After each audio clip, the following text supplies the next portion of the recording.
It was barely dawn when two Union generals stood facing each other across a mist-covered field. The air was still, heavy with the weight of what was about to happen. Pistols glinted in the pale light, and the men who were supposed to be brothers in arms now waited for the moment one of them might fall. They were not enemies by flag. They both wore Union blue. But pride, sharper than any saber, had driven them here. This story is not about the Confederates or a grand battlefield victory. It is about the war inside the Union's own ranks, a war of ego, ambition, and wounded honor that nearly tore the Army apart from within. Before that morning's gunshot echoed through Louisville, the signs had been there. The Civil War had split the nation, but it had also split the Union's generals, men as fierce toward each other as toward the enemy. Lincoln's greatest struggle was not only to unite a country, it was to manage the men meant to save it. McClellan, brilliant but proud, defied orders. Burnside's mistakes were mocked by Hooker, who schemed to take his place. Command was not just about strategy, it was about survival in a nest of jealous peers. And in that charged atmosphere stood two men destined for disaster. General William Bull Nelson was a towering, temperamental man, a sailor-turned-soldier who spoke his mind with no filter and demanded perfection. His subordinate, General Jefferson C. Davis, not the Confederate president but a proud Kentuckian with a fiery temper, had endured months of Nelson's insults.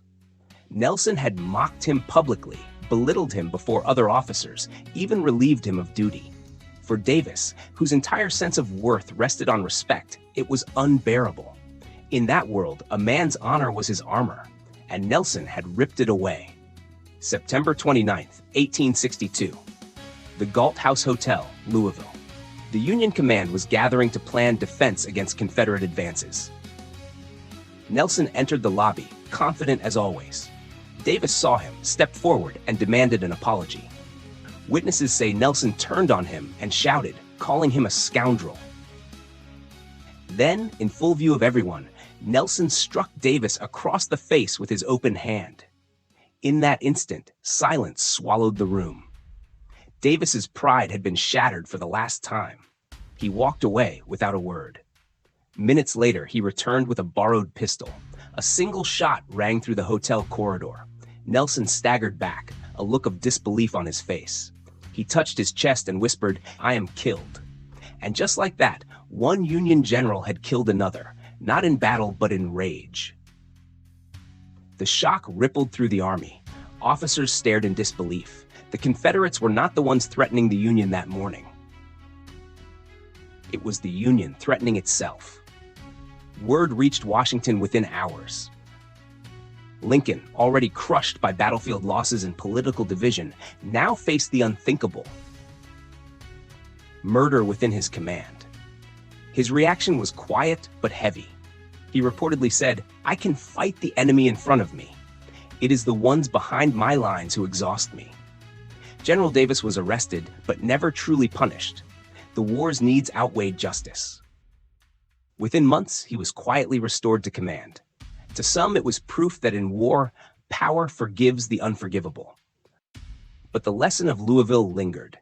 Officers spoke of it in hushed tones, a story both warning and shame. It became a ghost that haunted Union leadership, a reminder of how fragile unity could be when pride ran unchecked. And the rivalries did not stop there. Burnside and Hooker continued their feud. Meade triumphed at Gettysburg, but felt overshadowed by Grant. Sherman and Thomas doubted each other's loyalty under pressure. The Union fought not only the Confederacy, but itself, in whispers, in letters, in quiet acts of sabotage. Lincoln understood what was happening. He began to prize humility above all else.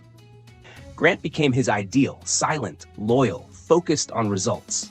No glory seeker, no political games. Just a man who fought to finish what he started. The contrast was clear. Those who sought fame lost it, and those who served quietly made history. The duel between Nelson and Davis was not just a scandal, it was a symbol. A lesson that victory is not built on pride, but on discipline. That leadership is less about the roar of command and more about mastering oneself. And that is why stories like this matter. They remind us that behind every medal and headline lies a human being, proud, flawed, and sometimes his own worst enemy. The Civil War was fought on two fronts, one against the South and one within the Union's own soul. The first was won with courage, the second with humility, and not always successfully. When the war ended, few remembered the duel. The papers buried it, the generals moved on.